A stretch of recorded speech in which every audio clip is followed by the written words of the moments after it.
성령 강림 후 제9주. 오늘 하나님이 우리에게 주신 말씀은 사무엘상 14장 35절에서 40절의 말씀입니다.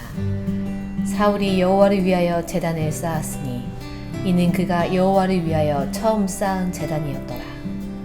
사울이 이르되 우리가 밤에 블레셋 사람들을 추격하여 동틀 때까지 그들 중에서 탈취하고 한 사람도 남기지 말자. 무리가 이르되 왕의 생각에 좋은 대로 하소서 할 때에 제사장이 이르되 이리로 와서 하나님께로 나아가사이다 하매 사울이 하나님께 묻자오되 내가 블레셋 사람들을 추격하리이까 주께서 그들을 이스라엘의 손에 넘기시겠나이까 하되 그날에 대답하지 아니하시는지라. 사울이 이르되 너희 군대의 지휘관들아 다 이리로 오라. 오늘 이 죄가 누구에게 있나 알아보자. 이스라엘을 구원하신 여호와께서 살아계심을 두고 맹세하노니 내 아들 요나단에게 있다 할지라도 반드시 죽으리라 하되 모든 백성 중 한 사람도 대답하지 아니하매 이에 그가 온 이스라엘에게 이르되 너희는 저쪽에 있으라. 나와 내 아들 요나단은 이쪽에 있으리라. 백성이 사울에게 말하되 왕의 생각에 좋은 대로 하소서 하니라. 아멘. 아멘. 네, 여러분 지난 시간 말씀 혹시 기억나십니까? 한 사람의 잘못된 신앙관과 또 그의 선택이 이 공동체에 얼마나 큰 악영향을 가져다 주는지를 우리가 살펴봤었습니다. 그 주인공은 사울이었죠. 사울은 전쟁의 공로를 자신에게 돌리고자 했었고요. 블레셋을 내 원수다, 나만의 원수다, 그렇게 자신의 원수로 삼고 이스라엘 백성들에게 아주 금식을 선포합니다. 다 같이 금식합시다. 내가 원수를 갚기 전까지 우리가 굶주려서 금식하면서 싸워야 됩니다 라고 그렇게 선포했죠. 그러니까 전쟁에 지쳐있던 백성들은 먹고 힘을 내서 싸워도 지금 부족할 판에 쫄쫄 좀 굶고 있는 거예요. 자, 그러나 도저히 참을 수 없던 백성들은 탈취해온 동물들을 핏째로 구약에 있던 율법을 어기면서까지 핏째로 잡아먹으면서 결국 죄를 범하게 되었는데요. 그런 상황을 사울은 또 놓치지 않았어요. 죄를 어떻게 보면 유도했던 것이 죄를 짓게 만드는, 어떻게 원래 그 본인이 사실 사울이지만 사울은 그런 백성들을요, 아 그래 감싸줘야죠. 사실 그런 누구 때문에 그런 거네요. 감싸주고 또 지지해주고 위로해주지를 못할 망정 오히려 그들을 본보기로 삼아요. 그래 너희들 율법 어겼어, 너희들 내 말도 듣지 않았어 하면서 본보기로 삼아서 하나님께 제사를 드리기 위해서 제단을 쌉니다. 35절 자 같이 한번 읽어보겠습니다. 사울이 여호와를 위하여 제단을 쌓았으니 이는 그가 여호와를 위하여 처음 쌓은 제단이었더라. 아멘. 자, 이스라엘 왕이 세워지고 하나님 앞에 그 왕이 처음으로 쌓은 제단이 이제 등장을 합니다. 처음으로 쌓은 제단. 제단을 쌓은 것 아주 잘한 일이죠. 정말 잘한 일이지만 하나님이 이 제단을 기뻐 받으실까? 라는 의문이 있어요. 저는 이런 사울의 모습을 묵상하면서 지난주도 그렇고요, 이번 주도 그렇고 굉장히 이기적인 모습을 발견할 수 있었습니다. 지금 사울이 제단을 쌓은 모습은요, 자기 방식만의 예배예요. 그리고 자기가 드리고 싶은, 본인이 드리고 싶은 예배를 드리고자 하는 거예요. 다른 모든 사람과 함께 한 마음으로 예배를 드리는 것이 아니고요, 그냥 내가 드리고 싶은 예배를 드리기 위해 제단을 쌓았다는 거예요. 사울은 전쟁이 끝나고 나서야 제단을 쌓습니다. 그러니까 즉 하나님의 뜻을 먼저 구하기 전에, 모든 전쟁이 있기 전에 제단을 쌓아서 하나님께 기도하고 예배 드리면서 백성들과 함께 화합하고 연합하는 것이 아니고요, 모든 일이 끝난 후에 자기 만족을 위해서 남을 탓하면서 그들을 어떻게 보면 제사의 그 원인이죠. 번제물처럼 그렇게 여기면서 자기 만족을 위해서 제단을 쌓고 하나님께 예배를 드리고자 하는 그런 장면이라는 겁니다. 여러분, 하나님께서 원하시는 예배는요, 형식적인 제단이나 의식이 아닙니다. 그것은 예배가 아니에요. 제가 늘 말씀드리죠. 우리도 한번 배웠죠. 예배란 무엇인가? 우리가 짜여져 있는 틀이란 이 제단, 이 모든 순서 가운데 열심히 참여해서 내가 예배를 드린다는 것이, 그것이 예배가 아니라요. 이 자리에 앉아 있는다고 예배를 드리는 것이 아니라요, 내가 드릴 수 있는 최고의 것을 최상의 방법으로 하나님께 올려드리는 것, 전적으로 하나님만을 올려드리고 높여드리는 거예요. 그 중에 그 순서가 예배 순서의 틀로 짜여져 있는 겁니다. 그러니까 한 순서 한 순서가 얼마나 중요한 거예요. 여러분 우리 찬양하실 때도 한 순서 한 순서가 마음을 열어가는 그런 시간이 되어야 되고요. 말씀을 듣고 또 우리 회중 대표로 기도하는 기도자분의 대표를 같이 들으면서 우리가 저분이 어떻게 기도하네 이렇게 기도로 막 분석하는 게 아니고요. 한 마음이 되어면서 우리의 선포하는 거잖아요. 함께 그 기도를 함께 올려드리고 함께 예배하고 함께 말씀을 듣고 또 결단하고 파송되어지는 것이 예배입니다. 근데 이것을 어떻게 해야 된다고요? 최고의 것을 하나님께 올려드릴 수 있는 그것이 그냥 나의 만족과 나의 방법이 아니라요. 하나님의 것을 내가 올려드릴 수 있는 최상의 것을 올려드리는 것이 예배예요. 그러니까 오히려 하나님은 여러분 그 예배 가운데 우리의 중심을 보시고 또 우리의 하나님 말씀 앞에 순종하기를 원하십니다. 사무엘 15장 22절이에요. 이제 곧 우리가 만나볼 말씀인데 굉장히 유명한 말씀이에요. 잘 알려져 있는 말씀인데 같이 한번 읽어볼까요? 여호와께서 번제와 다른 제사를 그의 목소리를 청종하는 것을 좋아하심 같이 좋아하시겠나이까. 순종이 제사보다 낫고 듣는 것이 수양의 기름보다 나으니. 아멘. 자, 하나님이 기뻐하시는 예배는 내 방식대로 예배를 드리는 것이 아니라 하나님 말씀에 순종하는 예배인 거예요. 하나님이 모시기. 우리가 예배의 자리 나올 때 그냥 우리가 시간을 때우듯이 혹 내 마음을 만족시키기 위해 내 마음에 좀 평안함을 얻기 위해 우리가 나오는 것이 아니고요. 하나님 앞에서 겸손하게 그분의 뜻을 구하고요. 그분의 음성에 귀를 기울이며 정말 이 시간도 우리가 온 마음으로 예배를 드려야 하는 줄 믿습니다. 자, 사랑하는 성도 여러분, 우리는 사울처럼 자기 방식 그리고 자기의 신앙 이 고정관념이죠. 자기 방식에 우리가 머물러 있기를 않기를 소망합니다. 하나님이 기뻐하시는 예배는요 순종이며 또 그 말씀을 따라 살아가는 우리들의 모습을 또 그렇게 살아가는 삶을 하나님이 기뻐하십니다.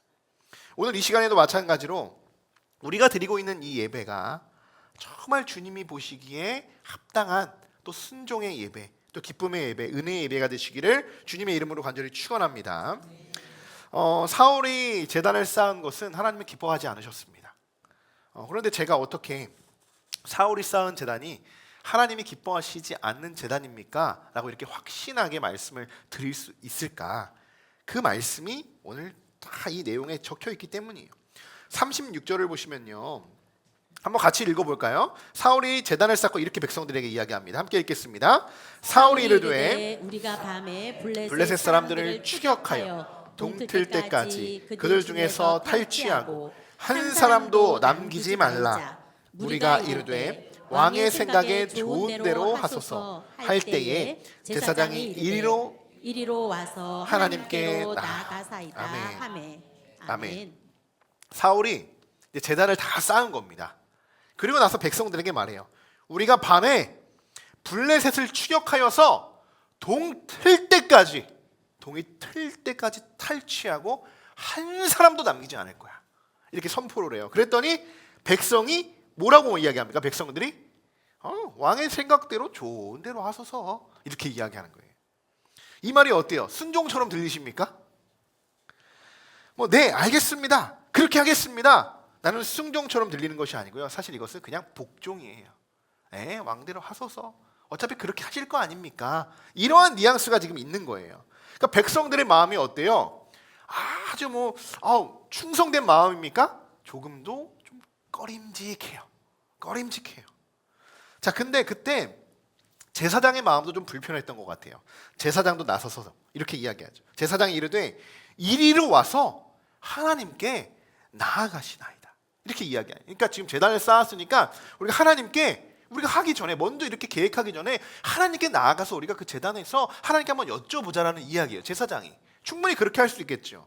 그러니까 왕의 생각대로 하기 전에 하나님께 여쭤봅시다라는 그 권면. 여러분 제단을 왜 쌓았습니까? 당연히 하나님께 먼저 묻고 하나님의 뜻을 구하기 위해요. 그리고 예배를 드리기 위해. 지난번처럼 성급하게 금식을 선포하지 않으려면요. 제사장은 이미 한번 경험이 있잖아요. 하나님께 구하지 않고 금식하니까 이 백성들이 얼마나 힘들어하고 지금 지쳐있는지 너무 다 알고 있으니까 지난번처럼 실수하면 안 되잖아요. 제단도 쌓았잖아요. 그러니까 제사장이 이번에는 권면하는 거예요. 지난번처럼 성급하게 선포하지 않으려면 하나님께 물으셔야 됩니다. 그래서 사울이 하나님께 묻습니다. 37절이에요. 같이 읽어보겠습니다. 사울이 하나님께 묻자오되 내가 블레셋 사람들을 추격하리이까 주께서 그들을 이스라엘의 손에 넘기시겠나이까 하되 그날에 대답하지 아니하시는지라. 아멘. 하나님이 사울의 질문에 대답하지 않으셨어요. 대답하지 않으셨어요. 침묵하셨죠. 사울이 쌓아 올린 제단, 지금도 블레셋을 끝까지 동틀 때까지 따라가서 탈취하려는 사울의 계획, 이 모든 계획은 하나님이 기뻐하시는 계획이 아니었다라는 것을 보여주는 거예요. 그러니까 누구의 생각이에요? 사울만의, 사울 혼자의 생각이고 혼자만의 계획이었던 거예요. 여러분, 옷을 입을 때 단추 하나 잘못 끼면 어떻게 됩니까? 나중에 막 끼워보다 하나 모자라서 다시 입고 다 뜯어버리고 다시 해야 되잖아요.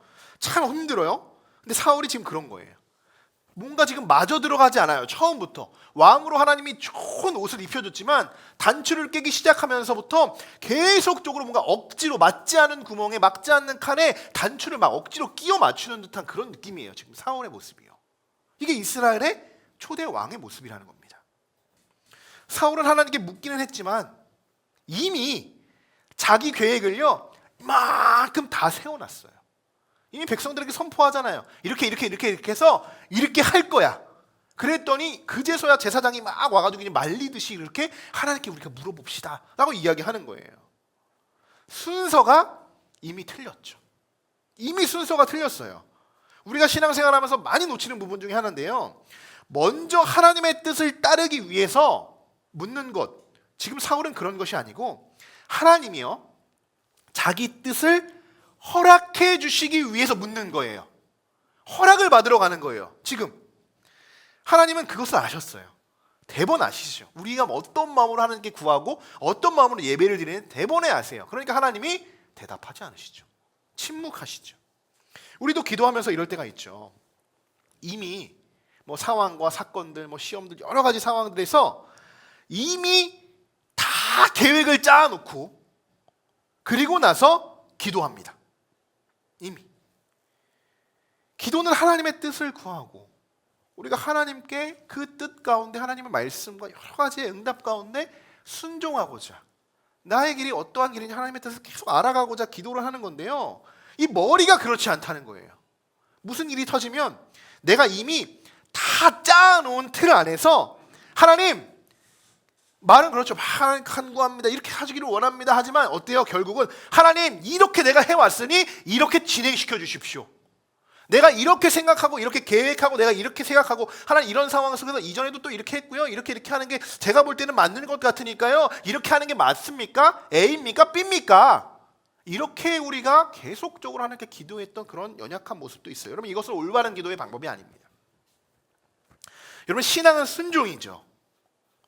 신앙은 이미 내가 계획한 삶에, 내가 계획한 것에 하나님의 도장을 받고 하나님께 사인을 받는 것이 아니라요, 하나님의 뜻에 나의 삶을 맞춰가는 겁니다. 내가 정해놓고 하나님 여기에 역사해달라고 기도하는 것이 아니고요, 내가 모든 것을 열어놓고요, 내가 뭐라고, 그죠? 모든 것을 열어놓고 하나님이 말씀하시기를 기다리고 그 음성에 듣고 내가 맞춰 순종하며 나아가는 거예요. 이것이 믿음의 사람인 거예요. 여러분, 우리가 기도할 때요, 아무리 기도를 해도 하나님이 침묵하실 때가 있어요. 침묵하실 때가. 여러분, 이럴 때 어떻게 해야 될까요? 근데 분명한 것은 하나님이 침묵하실 때는 분명한 이유가 있습니다. 여러분 경험하셨죠? 많은 경험하셨을 거예요. 신앙생활 뭐 1, 20년 하신 거 아니니까 경험하셨을 거예요. 하나님이 침묵하실 때 돌아보면 어떻습니까? 분명한 이유가 있으셨어요. 왜 침묵하셨는지. 그렇기 때문에 이제는 우리는 어떻게 해야 돼요? 기다려야 하는 거예요. 하나님 왜 침묵하셨을까? 그러면서 다시 되돌아보는 겁니다. 침묵하실 때 우리가 이건 아니지 그러면서 또 다른 계획을 막 가지고 와서 또 이렇게 막 해놓고 또 하나님 이거 맞아요? 하고 또 이거 아니라고 또 침묵하시네? 그럼 또 가져와가지고 뭐 이거 하고 이렇게 뭔가 짜여져 있는 뭐 퍼즐을 맞추듯이 이렇게 짜맞추는 게 기도가 아니고요, 다시 되돌아보는 거예요. 전도서 7장 14절이에요. 우리 8월 한 달 동안 계속대로 우리 돌아가는 말씀이기도 하고 우리 주제의 그런 말씀이기도 한데 같이 읽어볼까요? 형통한 날에는 기뻐하고 곤고한 날에는 되돌아보아라. 이 두 가지를 하나님이 병행하게 하사 사람이 그의 장래일을 능히 헤아려 알지 못하게 하셨느니라. 아멘. 하나님은요 우리들에게 두 가지를 병행하게 하셨다고 성경은 말합니다. 형통한 날과 곤고한 날이죠. 근데 지금 이 사울은 어느 해에 해당됩니까? 지금 이 사울의 상황은요, 곤고한 날이죠. 지금 곤고한 날. 그런데 사실은요, 자기가 지금 곤고하다고 생각하지 못해요.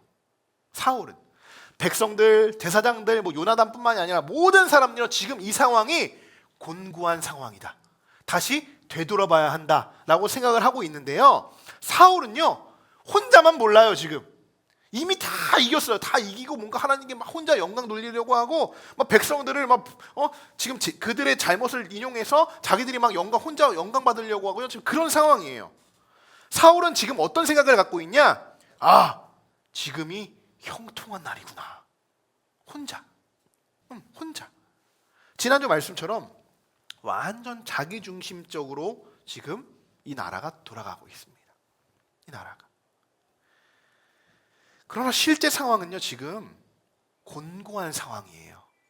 이스라엘 백성들이 지금 겪고 있는 이 전쟁 가운데 하나님이 그 전쟁을 우세하게 기울이게 하셨지만, 사실 지금 계속적으로, 지난주 말씀도 계속적으로 지금 요나단 이후부터 무너지고 있잖아요. 지금 이스라엘 왕이 무너지는 모습을 보여주고 있잖아요. 근데 백성들도 알고 요나단도 알고 제사장도 아는데요, 혼자만 몰라요. 혼자만.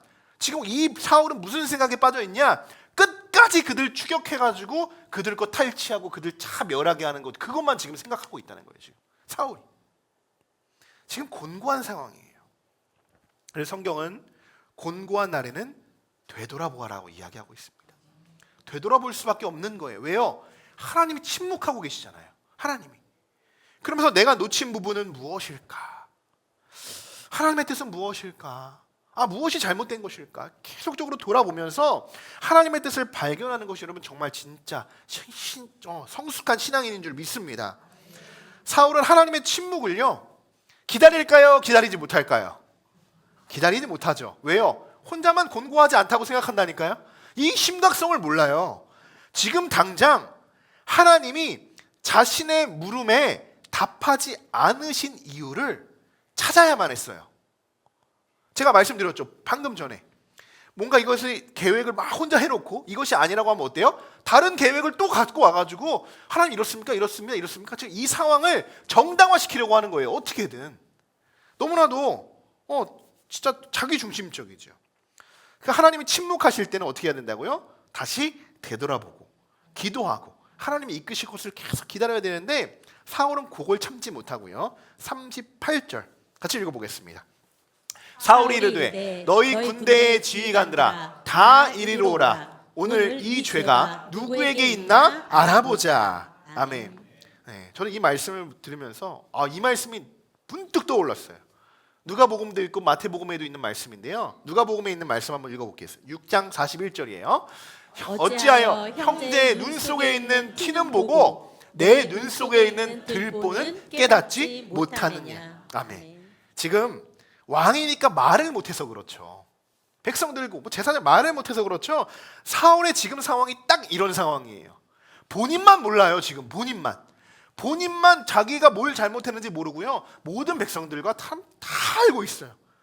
사울은 전쟁이 시작되었지만 처음에 어떻게 했습니까? 전쟁을 주도했어요? 방관했죠. 변두리 석류나무 밑에서 대사장과 함께 잘 쉬면서 전쟁 방관하고 있었어요. 블레셋이 쳐들어오고 뭐 해도 상관이 없었어요, 그들은. 그런데 그 기세가 요나단을 통해서 기울어지자, 하나님이 그들을 통해 이끄시고 그 전쟁을 승리로 이끄시자 어때요? 전쟁의 공로를 자신에게 돌리려고 했어요. 자신에게. 잘못된 금식을 선포하고 자신을 위한 제단을 쌓아 올리는 그런 죄를 지었죠. 벌써 몇 개예요. 지금 이 사건 하나로, 이 전쟁 하나로 사울이 지은 죄만 해도요, 지금 몇 개가 되는지 몰라요. 그런데도 그는 자신의 잘못을 전혀 인식하지 못합니다. 사울의 이 말씀을 보십시오. 사무엘이 이렇게 기록을 했음에도 불구하고요, 지금 사울은 전혀 자기가 잘못된지 몰라요. 오히려 계속 무언가만 하려고 합니다. 지금 그런 모습이죠.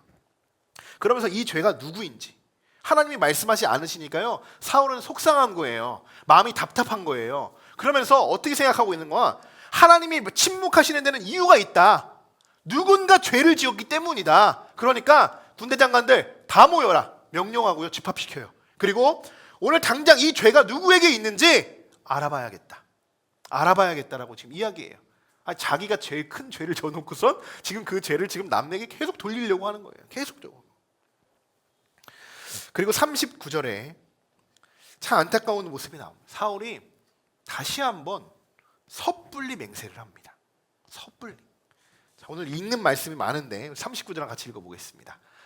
이스라엘을 구원하신 여호와께서 살아계심을 두고 맹세하노니 내 아들 요나단에게도 있다 할지라도 반드시 죽으리라 하되 모든 백성 중 한 사람도 대답하지 아니하매. 아멘. 오늘 말씀 이 상황을 보면 참 오늘 재밌는 말씀이에요. 내 아들 요나단, 이 죄가 누구에 있는지 몰라. 하나님이 침묵하시고 우리가 어떻게 해야 되는지 답도 안 하시는 이 죄 가운데 이 죄를 지은 누구 때문에 이렇게 되는지 모르지만 이 죄가 내 아들 요나단이 지었을지라도 그는 죽임을 당할 것이다. 난 맹세한다. 이렇게 그가 하나님 앞에 맹세를 해요. 그런데 백성들의 반응이 참 재밌다는 거예요. 왕이 이렇게 맹세하면 어때요? 대부분은요. 그렇습니까? 뭐 알겠습니다. 막 이렇게 뭐 복종을 하겠죠. 근데 백성 중에 아무도 대답하는 사람이 없어요. 고요합니다. 37절에는요. 우리가 살펴봤듯이 하나님이 사울이 물을 때 침묵하셨죠. 39절에는요. 왕이 선포했지만 백성들이 침묵합니다. 두 번 침묵이 나와요. 이것은 무엇을 보여주는 것일까? 왕이 하나님 앞에 그리고 백성들 앞에 인정받지 못하고 있는 겁니다. 아직 그냥 왕으로서 인정을 하지만 하나님이 정말 세우신 이스라엘을 이끌어갈 진정한 왕으로서는 아직 인정하지 못하고 있는 거예요. 석류나무 밑에서 쉬고 있었어요. 백성들은 나가서 싸워서 목숨을 걸고 싸우는데 저기 가서 쉬고 있는 그 왕을 누가 존경하고 누가 받들고 누가 충성하겠습니까? 누가? 그러면서 뒤늦게 와가지고 막 그 전쟁을 자기의 공로로 올리려고 하는데 얼마나 백성들이 볼 때도 혹시 미워 보이겠어요. 그럼 백성들이요 이 상황 가운데 지금 이들 가운데 여러분 왕보다 누구를 더 신임하겠습니까? 이 전쟁을 이끈 요나단이죠. 요나단에 대해서 더 이들은 마음이 가는 거예요. 당연히 그럴 수밖에 없어요. 요나단은요 백성들과 같이 그들과 싸웠어요. 함께 싸웠어요. 그들과 함께 굶고요. 함께 어렵고 힘들게 모든 고난 다 같이 합니다. 왕은 어디 있다고요? 저 나무 밑에 쉬고 있었다고. 그러니까 백성들은 누구를 따라가겠어요? 요나단에게 마음이 기울 수밖에 없는 거예요. 자, 사울은 누가 이렇게 범죄를 했는지 제비를 뽑기로 해요. 제비로. 사울이 왕이 된 것도 제비를 뽑아서 왕이 됐죠. 41절을 보시면요 이렇게 쓰여 있어요. 그 제비를 뽑는데요 요나단과 사울이 뽑힙니다. 근데 이 사무엘 저자가 어떻게 마지막에 기록해요? 백성은 면한지라. 분명히 이야기하고 있는 거예요. 백성들이 죄를 졌습니까 안 졌습니까? 성경의 문맥으로 볼 때 그냥 그 딱 한 구절만 봤을 때 엄청난 죄를 진 거예요. 동물을 핏째 뜯어 먹었으니까 구약의 율법이 깨졌죠. 그들은 어겼죠. 근데 여기서 뭐라고 해요? 하나님이 뭐라고 말씀하십니까? 백성은 면한지라. 죄가 없다는 거예요. 그렇게 죄를 보면 율법을 어겼어도 죄가 없다는 거예요. 그들 스스로 한 것이 아니기 때문에. 굉장히 귀한 말씀이에요. 자, 요나단과 사울이 뽑혔죠. 그리고 백성들은 죄가 없다는 것이 이제 밝혀진 거예요. 정말 성경은 놀랍습니다. 백성들은 죄가 없지만 그런데 사울은 백성들이 동물을 핏째 먹었다고 오히려 정죄했어요. 사울은. 하나님도 백성들이 죄가 없다고 이야기하시는데요. 사울은요 백성들이 핏째 먹고 막 범했다고 내 명령 안 지켰다고 너희 그렇게 했으니 안 된다고 나 하나님께 제사 드려야 된다고 번제를 쌓아 올렸어요. 하나님의 생각과 이 사울의 생각은 정말 많이 다르다는 거예요. 정말 많이. 그래서 제단을 쌓게 됩니다. 여러분 하나님이 보실 때 백성은 죄가 없습니다. 그들을 구석으로 몰고 죄를 지을 수밖에 없게 만든 사람, 그 환경을 만든 사람 사울에게 그 죄값을 하나님이 묻고 계시는 거예요. 제비를 뽑으면요 원래 그렇죠. 몇 개가 뽑혀야 됩니까? 제비를 뽑으면 하나가 뽑혀야 돼요. 근데 여기서 제비가 몇 개 뽑힌 거예요? 2개가 뽑힌 거예요. 제비가 2개가 뽑힌 거예요. 그렇죠. 생각해보면 그래요. 제비 하나가 뽑힌. 그러면 사실 요나단도 꿀을 찍어 먹었으니까 죄인이죠. 어쨌든. 그러니까 요나단 한 명만 뽑혀야 되는 상황이 맞죠. 정상적으로. 그런데 보니까요, 우선적으로 사울에게도 이것이 죄가 있다는 것을 하나님이 알게 하신 거예요. 그래서 첫 번째 제비 뽑기 때 요나단만 뽑힌 것이 아니라 사울과 요나단이 같이 뽑히게 된 겁니다. 1차적으로 죄도 사울 너에게 있다는 걸 하나님이 보여주신 거예요. 그리고 다시 이 2 사람이 뽑혔으니까요, 한 명을 뽑아야 제비잖아요. 한 명을 또 뽑습니다. 근데 42절에 누가 뽑히냐? 결국에는 요나단이 뽑힙니다. 맞죠? 요나단이 어쨌든 요나단 때문에 지금 이런 상황들이 벌어진 거니까요. 결론적으로만 보면 사울이 만들어 오는 명령을 어긴 것은 요나단이에요. 그렇기 때문에 사울이 뽑고자 하는 원했던 그 답은요, 이미 요나단으로 정해져 있었어요. 그럼 이렇게 질문이 또 생길 수밖에 없어요. 선포했잖아요. 맹세했잖아요. 내 아들 요나단일지라도 죽을 거야. 이렇게 선포했죠. 그럼 이런 궁금증이 생기죠. 그럼 요나단은 진짜 죽게 되는 건가? 진짜 죽게 되는 건가? 44절을 보시면요, 끝까지 사울이 자신의 잘못을 돌아보지 못하는구나 라는 것을 깨닫게 되는 말씀이 있습니다. 우리 같이 한번 44절 읽어보겠습니다. 사울이 이르되 요나단아, 내가 반드시 죽으리라. 그렇지 않으면 하나님이 내게 벌을 내리시고 또 내 지기를 원하노라 하니. 아멘. 여러분, 사울의 모습을 보십시오. 사울의 모습을. 뭐가 문제입니까? 지금 요나단 자신의 아들이잖아요. 아들이 지금 죽게 생겼어요. 그죠? 아들이 죽게 생겼어요. 근데 지금 가장 사울이 걱정하고 있는 건 뭐예요? 아들이 막 죽게 됐으니 막 그걸 걱정하고 있어요? 아니에요. 안중에도 없어요. 뭐예요? 요나단아, 네가 죽지 않으면 하나님이 나를 벌하실 거야. 나를 벌하실 거야. 아직도 자기 중심적인 생각에 잊지 못해. 내 사랑하는 아들이에요. 사랑하는 아들.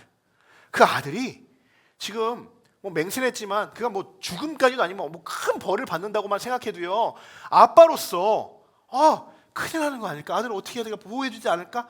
내가 다르게 어떻게 해줘야 될까? 막 이런 생각을 하는 것이 아니고요, 너 죽어야 돼. 너 안 죽으면 하나님이 나를 벌하실 거야. 그러니까 내가 벌 받기 싫으니까 넌 죽어야 돼. 넌 죄인이야. 지금 그렇게 이야기하는 거랑 똑같은 거예요.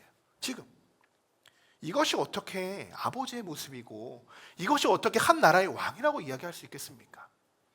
백성이 뽑혀도요, 내가 너희들을 관리하지 못했다, 내가 너희를 다스리지 못했다, 이 죄가 하나님 다 내게 있으니 나를 벌하십시오, 내가 이 백성들을 잘 이끌어가겠습니다 라고 이야기해도 지금 모자를 파네. 너 죽어야 돼. 왜? 내가 벌받아. 지금 이런 상황이에요. 얼마나 지금 이게 무슨 초등학교 지금 1학년도 하지 않는 그런 행동을 지금 하고 있는 거예요. 다시 한번 지금까지 과정을 정리해보면, 사울 혼자 맹세하고 반드시 죽을 거야 라고 선포했으며, 지금도 네가 죽지 않으면 내가 벌을 받으니 네가 죽어야 돼 라고 지금 말을 하고 있는 거예요. 이 모든 것 위에요, 2가지의 침묵이 있었죠. 하나님 침묵하십니다. 그리고 백성도 지금까지 침묵하고 있어요. 그러면서 지금 이 침묵이 계속 지금 길어지고 있죠. 침묵은 길어지고 있는데 혼자 지금 막 사울은 흥분해가지고 자기가 벌 받기 싫으니까요, 지금 아들까지 죽이면서 내가 이것을 정당화시키려고 하고 있는 상황이에요. 여러분, 요나단이 정말 우리가 생각할 때 죽을 만큼 큰 죄를 지었습니까? 아니죠. 만약 그랬다면 하나님이 그를 치셨겠죠. 하나님이 벌하셨겠지요. 그런데 사울은 한순간에 자기 아들을 죽어 마땅한 죄인으로 지금 몰아가고 있는 거예요. 상황을 그렇게 만들어가는 거예요. 여러분, 지금 이 순간에도 사울은 한 번도 내가 잘못했다, 아들아 내가 부주의했다, 내가 경솔했다 그러면서 요나단 네 말이 옳았다 라는 이 회개의 말을 하지 않고요, 단 한마디도 없고요, 끝까지 자기의 고집을 꺾지 않아요. 끝까지 하나님의 음성은 들이지 않고 사람의 소리는 외면하고 결국엔 자기 방식대로 자기 말만 지키고 자기가 한 것을, 그것도 하나님의 보시기에는 정말 큰 죄악이지만 그것조차도 그냥 자기가 그냥 이끌어 가려고 한다는 거예요.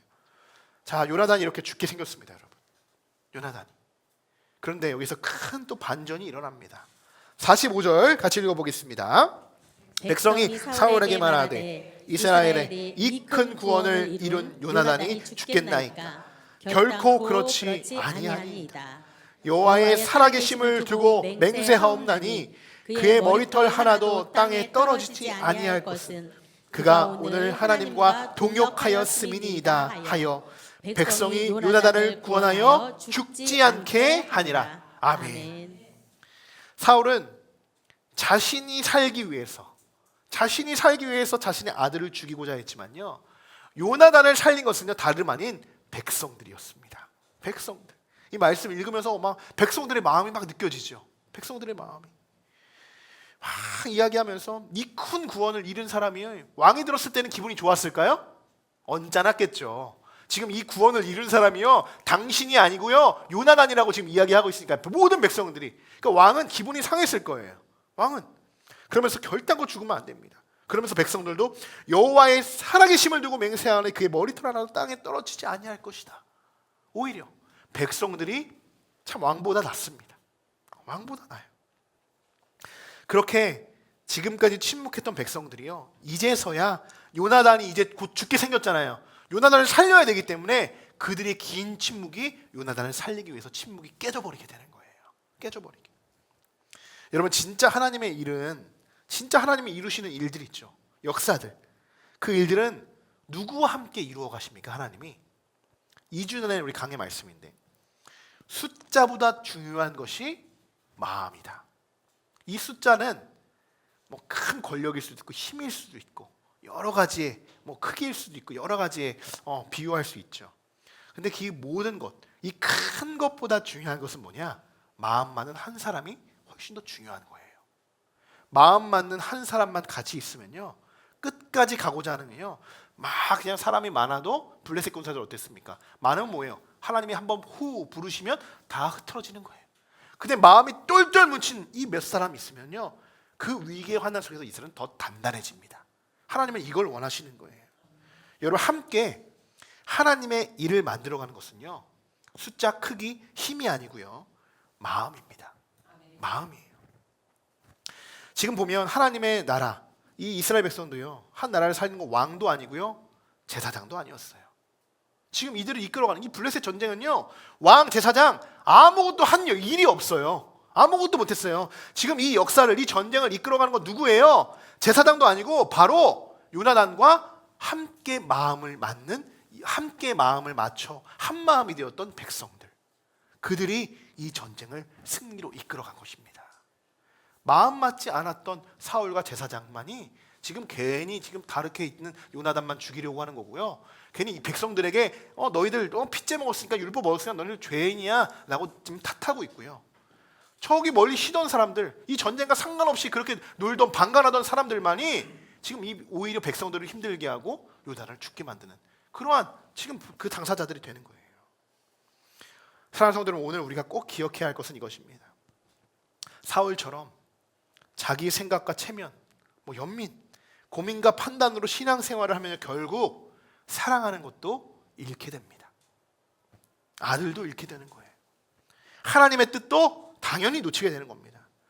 근데 반면 요나단처럼 믿음으로 우리가 나아가고요, 그 믿음 가운데 그 요나단의 하나님의 중심적으로 세워져 있고 하나님 말씀에만 순종하는 요나단 가운데 그 마음이 맞는 함께 동참하고자 하는 사람은요 하나님이 그들 가운데 임하시고 그들을 통하여 일하시고 하나님의 나라를 더욱더 세워나가시는 줄 믿습니다. 우리 함께하는 교회가 요나단과 이게 백성들처럼 이러한 모습으로 우리 교회가 성장해 나가기를 소망합니다. 사울처럼, 때로는 저도 그럴 때가 있겠죠. 사울처럼 놓치는 부분이 있을 수 있어요. 저의 생각에 갇혀져 있을 수 있지만 이때 뭐 해야 됩니까? 백성들이 오히려 아니라고 이야기를 해주잖아요. 아닙니다, 아닙니다, 그렇게 하면 안 됩니다라고 이야기해 주잖아요. 이것이 성숙한 크리스찬들의 이 공동체라고 저는 믿어요. 그냥 주권적으로 만약에 끌고 가요. 사울이 지금은 초반이니까 그렇죠. 나중에 어깨가 이만해지고요, 말 한마디의 권위가 있고요, 그랬으면 지금 요나단 죽었을 겁니다. 죽었을 거예요. 백성들은 죄인으로 낙인됐을 거예요. 그러면 이스라엘은 더 높이 올라가겠지만 결국 무너지겠죠. 더 빨리 무너져 내리겠죠. 하나님은 그것을 원하시는 것이 아니에요. 이스라엘 백성들이 이 왕, 이스라엘 왕에 세워지고 하는 이 모습들을 보면요, 요나단을 통해서 함께 마음을 모아서 함께 작지만 이 공동체를 세워나가기를 원하신다는 거예요. 여러분, 하나님은 지금도 그분의 뜻을 이루어 나가시기 위해서 하나님의 사람들을 찾고 계십니다. 고집과 체면에 우리가 매이지 않고 하나님의 음성을 들으며 하나님 편에 설 수 있는 사람, 그 사람이 하나님의 도구가 되는 것입니다. 우리 함께하는 교회도 앞으로 이루어 가실 많은 계획들이 있습니다. 하나님께서 이루어 가실 많은 계획들이 있어요. 오늘 사울과 같이요, 저뿐만이 아니고 또 우리 누구 성도 한 명만이 아니라 자기 생각에 갇혀 하나님의 뜻을 알아차리지 못하고 우리의 생각과 우리의 계획대로 그렇게 흘러가는 것이 아니라 우리 모두가 한 마음으로, 그죠? 주님이 원하시는 예수님의 마음으로, 그리고 영적으로 더욱 깨어 있어서 하나님의 함께 하심을 경험하고 하나님의 계획을 함께 이루어가는 우리 함께하는 교회, 그리고 우리 모든 성도분들이 되시기를 주님의 이름으로 간절히 축원합니다.